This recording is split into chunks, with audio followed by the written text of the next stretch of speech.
First part ever. We got my dog Lonnie on. What's good? Appreciate you pulling up, bro. Yo, so what I've been seeing, bro, is you going crazy the past year for Uconn. Everyone talking about you going to the league. How you feel right now about everything going on, the coverage you've been getting, and where your mind's at. For the most part, I feel good. Like, especially where we come from, there's not a lot of people who have the opportunities, to do the things that I have done, and things, people like Rodney Gallagher, people like even Bruiser in the past years ago. So, obviously, like all the attention feels great, but at the end of the day, like, there's still work to do. There's not, a day that goes by that I don't think I got to keep working. So. Yeah, no, it's real, bro. You said, shout out Lil Rod, you said Bruiser too. It's pretty cool to hear Bruiser. Tell me some of the athletes, like, when you were younger that were kind of getting a pop and that you looked up to. Obviously Bruiser won, any more? From our area, I always thought, especially for basketball, like Booty and those guys, like, they were dope in hoops and stuff like that, guys at Uniontown. For the most part, I can't really, name a whole bunch, who are really doing it, Yeah. at that level. No, that's real. And that's not a detriment to anybody around here. It's just that, There's levels, it's hard. bro. There's levels, and it's real. hard. Especially where we come from, we're in this little closed off section of the earth. Like, nobody knows what's going on out here. Like, yeah, no, facts. We got Pittsburgh down the road, but only so many people have the opportunity even coming from there. So yeah. Yo, what was it that like kind of turned you up like locally as far as popularity? Because when I always saw you on people's stories. You know what I mean? Like when you post a new picture, people show you love. Like, you know what I mean? But you tapped into me with the music, like wanting to shoot a music video. So like you kind of came at me with some music stuff, but obviously you were already kind of like a poppin' athlete. How much do you love music? You doing music now? You working on that now? Like, what's that look like for you? I feel like a lot of the stuff for me just started to pop off, especially in regard to like how I wanted to, and I just kind of like, I never really get too deep into it, just for the simple fact that like the attention you get could be misleading. It could be dangerous in a sense. Like, people will tell you this and that, but they don't really know exactly what you got to do to get the things that you have. You know what I mean? And like, I don't let it get to my head as much, because it's like it's hard when I go places. Like everybody knows me. Everybody shows love, and I'm not weird. I'm not Hollywood. I always say what's up, kick it with my folks. Still, I still come around the same places I used to go 10 years ago when I was a kid. Like, I still do all the same things. But, like, the conversations are different now. It's not, oh, little Rugrat, little Lonnie. Like, nah, like, I'm a grown man now. You know what I mean? And I'm doing things for myself. Like, I'm taking care of me, looking after my people, trying to do what's right. You know what I'm saying? Whether I'm in the streets or whether I'm at school walking around town, I got to carry myself a certain way. And as far as the music and stuff goes, like, I still rock out with the music on the side. Like, it kind of pains me that I was in a situation where I had to sell my studio equipment. So I ain't really been working on the music physically, but like mentally, I still write every day, and music kind of gives me like an outlet to just even express myself in a sense, like just to let the burdens go off my shoulders if I'm thinking about certain things, or I'm, you know what I'm saying, like those are the things I tap into. I go and write to myself, whether it's music or not. Yo, that's a good segue, because the way I know you is from my man Buddha. And, he was always like very like proud and, proud of what you were able to accomplish when he was here. And, God rest his soul. And I know he's smiling now. So let's take a little bit like a step back on the history of things, right? Like, so you're at UConn now, but let's talk about from high school to college. Like, where did you go to high school? Where was your first college? I know, but just like kind of let the people know. You know what I'm saying? So I started off, we'll even take it back even before that. Like, I grew up in Hunters Ridge Projects with my dad.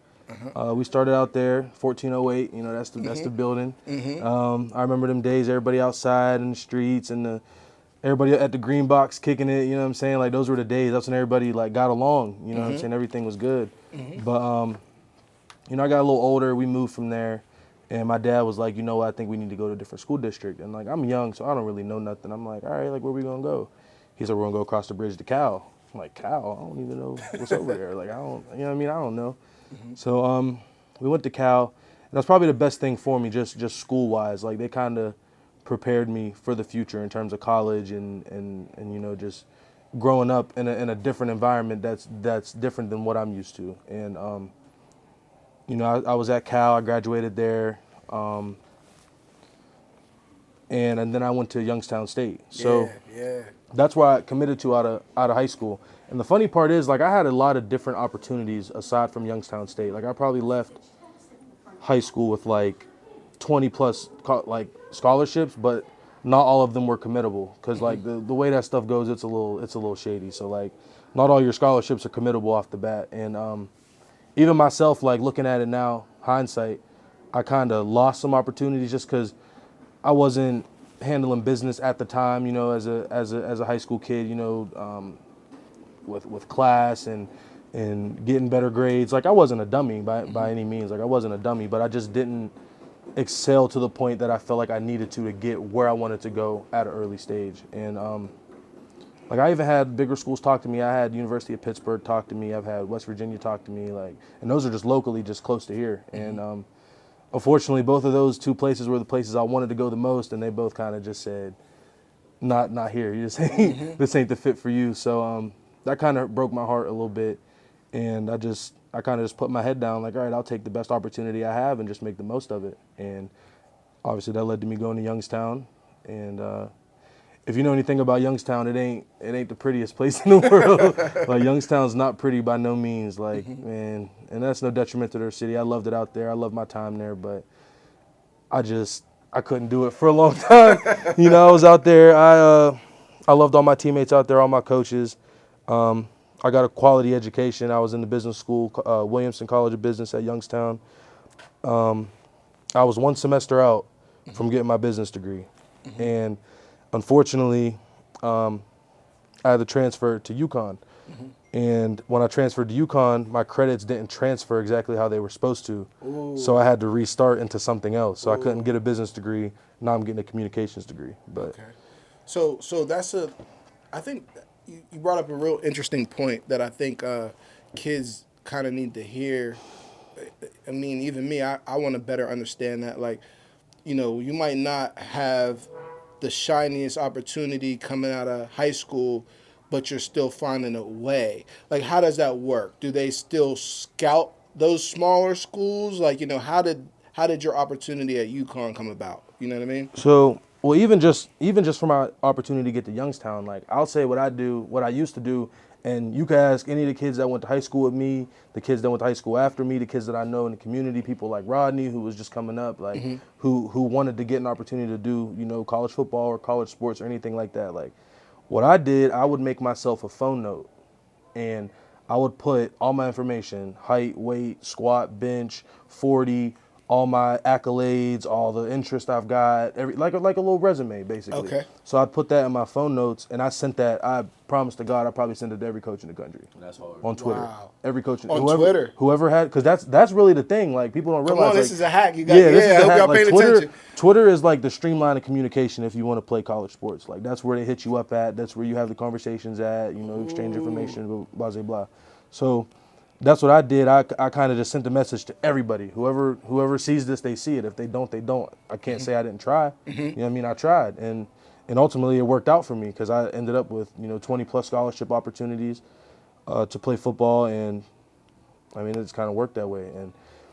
And like I got a little discouraged because there's a lot of schools is looking at me like, all right, this guy's 6 foot, but he's 265. Like where do we even put him at? Because even at my position now. People don't know I play D tackle. People that play D tackle are probably about 6'3" plus across the board. You know what I'm saying? That's like the standard is about 6'3", 295, 300, 330. It could be that range. So I'm a bit undersized for my position. But what saved me, I feel like, is because I played running back in high school. So playing running back showed a lot of versatility, a lot of athleticism, being able to move so well for my size as being so explosive with my movements and just the violence I kind of played with kind of gave me the leverage like, all right, boom, we could take this guy and we could find out where we could put him at. Okay, sweet. Yo, I got a question, man. Bro.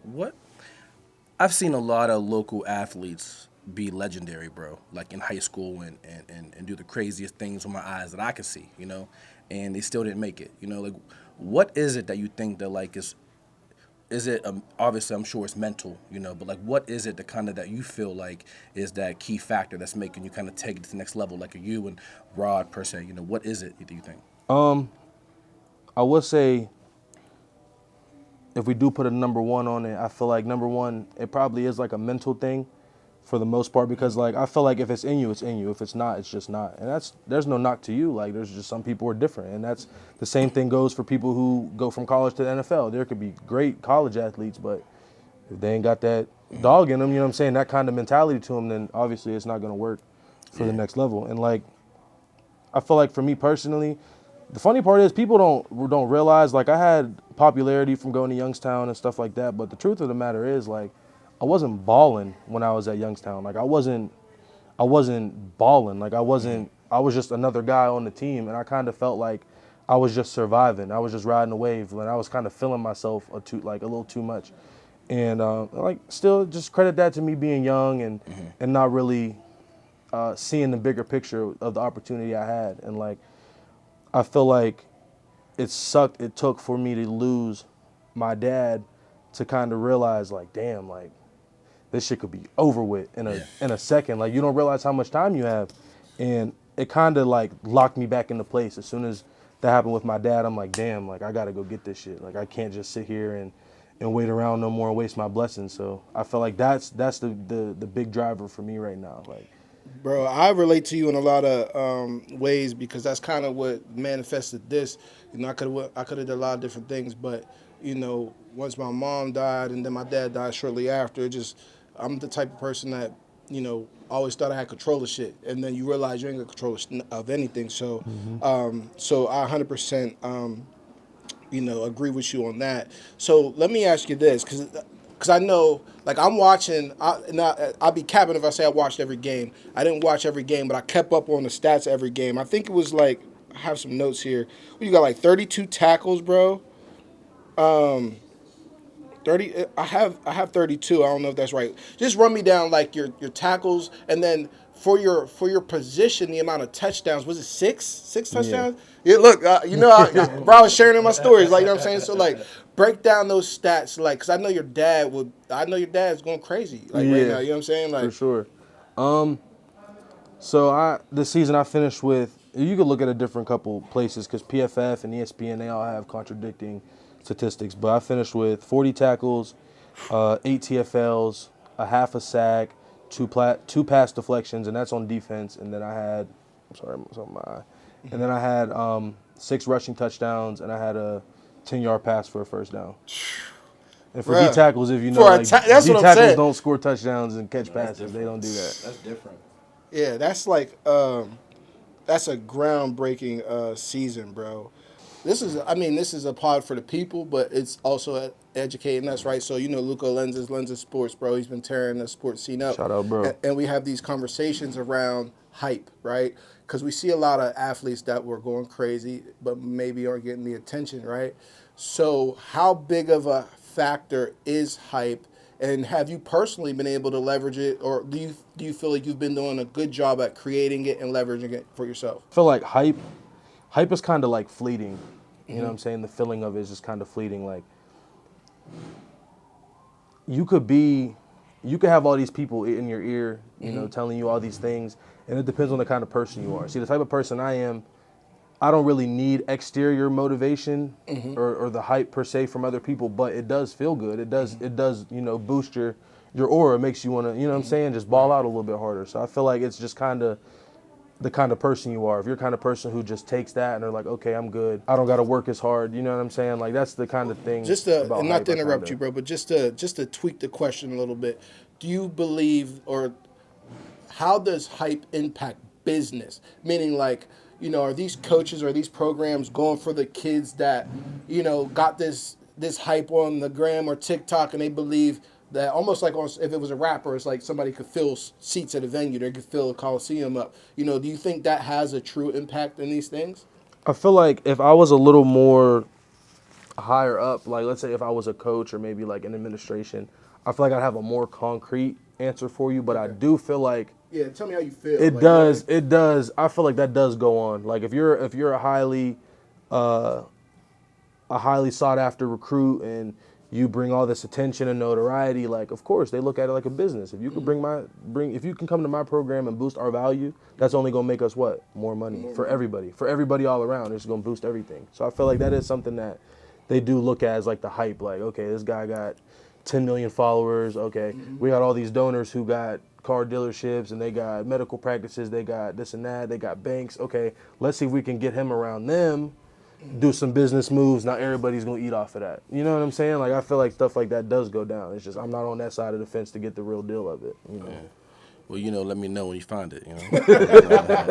I need to know. I need to make some money off this. But no, bro. I have a question. Speaking of that, how you feel about the Deion Sanders Colorado hype when it was going crazy when the season first started? I'm a big Deion fan. Of course. Not that I was a Colorado fan, but I'm a big Deion fan. I can stamp that. Yeah. So I was all hyped up by Deion, and it kind of died down a little bit with their win streak per se, But like, what's your thoughts of like what he did and the excitement and what that looked like? Because obviously you play for college football, right. so how like your peers feel, things like that. Absolutely. I mean, I love it. I love what he got going on out there. I mean, just to see him go from Jackson State doing his thing at HBCU, and then obviously making his way to Colorado. Like it's great to see from them having no success to even just having a little bit of success, and that just brings me back to how our coach at Uconn, Coach Mora, shout out Coach Mora, best in the nation, that's my guy.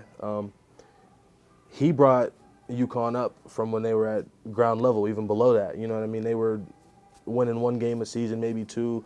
Last year when we got there, first season in, we got to a bowl game. You know what I mean? That's not heard of very often. And but just to see like Coach Prime almost do the same thing, and he's still got so much to do. Like he's still got so much time. He's got people to bring in and players to scout. Like he's going to do his thing. And shout out to my man Yakari Walker, our center at Uconn. He just transferred out there, so he's going to be with Coach Prime this upcoming season. Oh, that's fire. That's fire. Man, we want to just ask some questions that we think are cool. You know what I mean? So I'm gonna ask one. I'm gonna ask my favorite one. This is funny as hell, but do you believe in aliens? I feel like yeah. Yeah. Especially with everything, man. With everything going on, you can't tell me there ain't You've no been damn on it. Have aliens. you been seeing like I mean little alien stuff? Coming out? It'd be like 2-3 in the morning. You go down that TikTok loophole. You know what I'm saying? You Yeah, don't be ashamed. I'm with you, bro. That's what I'm asking. You start feel watching me? something else, and you're like, oh damn, there's aliens in Europe. Like what's going on? Like I mean, I definitely believe for sure. Okay, bad. Yeah, man. I love asking the question. What music you listening to? I know your sound and like what I'm familiar with as far as an artist, but like what mainstream or underground artist are you listening to? Yeah, let me see. I'm gonna pull out my recent. Yeah, that's the best thing to do is Spotify rap. Yeah. What you do? Spotify, Apple Music? I do Apple Music. If you Yeah, do me Spotify, too. If you do Spotify, you are insane. Yeah, Don't do you no hear Spotify. Romo? You hear that, If you Romo? do Spotify, you're weird. You hear You that, deserve to Romo? go to prison. Nah, you hear that, Romo? Spotify is wild. Hey, yo, chops at all platforms. But yeah, I listen to. I mean, obviously, my number one artist is Drake. Okay, That's my number one always. Yep. I love listening to Drake. That's kind of like my pastime music. It's like any kind of vibe, any kind of mood I'm in. I can He's just been around for some time, Yeah. so he got like a phase of your life. Yeah. You know what I mean? Yeah. I could just shuffle him. Somebody new. He's kind of new to everybody else, but me and my teammates been rocking with him since last season. Big X the Plug. Yeah, Fire. yeah. Fire. We've been listening he's to him hard. for a while. I really like Tim's. I really like SZA. You gotta listen to the one Nah, I that you love got Tim's, to. bro. I love Tim's, Tim's. I love SZA, SZA. for SZA sure. was like my top 4 Yeah. play artists this year. Nah, Yeah. She got a heavy pen. She writes sure. amazing music. The reason why I respect her is like there's a few R&B people that write like rappers, and she writes like a rapper Yeah. almost. Like you know Yeah. what I'm saying? Like I respect it. Got a couple more questions for you before you get out of here, bro. What message do you want your followers to get from you, bro? What is it that you want to preach, or what do you want your legacy to be? I guess when it's all said and done, you know what I mean? The biggest thing I feel like the message is like, and it's kind of cliche because everybody's gonna kind of end with the same thing. It's kind of just like if you really want something, and I mean want it, like not just okay, I want it here today because it's here in my face, no, like you go to sleep thinking about it. Like if you really want something like that, by all means do what you got to do to go get it, because it's not just gonna happen for you. Like it's not just gonna just magically appear. You know, there are people who fall upon stardom accidentally. They go viral overnight, get famous, make something happen. But that's not everybody. Those are the 1%ers of the world. You know what I mean? I'm speaking for the people like us, from these same trees and streets that we're from. You know what I mean? It's just like, and no matter your circumstance, like if you come from a one-parent household, you got 2 parents, you got no parents, you got no siblings, you got no family, whatever. You know what I'm saying? Just if you want something bad enough, make it happen. Work for it, and that's kind of my spiel for real. That's just speaking for me, myself. Yeah, no, for sure, bro. And you know, like my bro Trade Up said, you know, in Fayette County, it's like count out season. You know, people really don't support here. You know, you don't. You know, it's hard to make it out of here. So, you know, how do you feel? I know you have a lot more goals to accomplish. You know, but how's it feel to kind of hit some of your goals and, you know, see the rewards and people showing you love and having you do podcasts and shit like that, bro? You know. Yeah, was there a moment that you realized? And was there a moment that you realized that you're on? You know, you progressed more than the general population of people doing this. You know what I mean? Yeah. I feel like that moment specifically, if we could put it in like into a moment, I feel like I didn't have that moment until just a couple months ago. We went down to play Tennessee, and if you know, like you follow college sports, like Tennessee is one of the best of the best. You know what I mean? They got one of the biggest stadiums in the country. Like you go down there, they're 110 strong every Saturday, 110,000 peepers right on you. So double that, all them eyes is on you. Like, and I Taylor feel like Swift numbers. Yeah, and I remember when I came out the tunnel and we're about to play. And you know, we do our little chant coming out the tunnel, and we go to the field. And I was a captain. I had the opportunity to be a captain that day. That made me really happy because like, you know, not everybody gets to do that. So I was a captain for that game. And I remember sitting there on the 50. I'm like, whoa, I'm really like I'm on the SEC network. Like I'm playing in front of all these people. Everybody back home's watching. Like I gotta do what's right. And you know, the things didn't happen for the team. You know, we wish we could have got a win and all those good things. But for myself, my individual play, I had probably one of my best games. And that was just great to do, knowing that, you know, everybody back home is supporting me.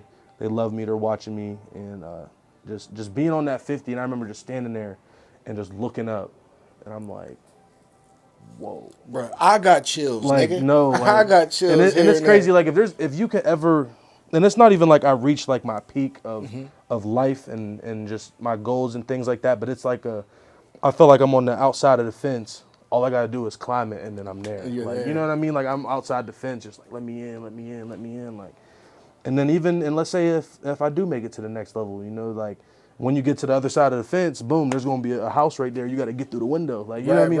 Right. There's still levels you got to reach. There's still places you got to go. And it's just like, just for me, that moment was like everything to me. Just sitting there, I'm just like basking in the sun. Like, it's about to get wavy. Let's go. That you ended it perfect, bro. So there you have it. Our first podcast, The Countdown, Cash Cows, Luco Lenses, Sports, Jelani Stafford. It's a wrap.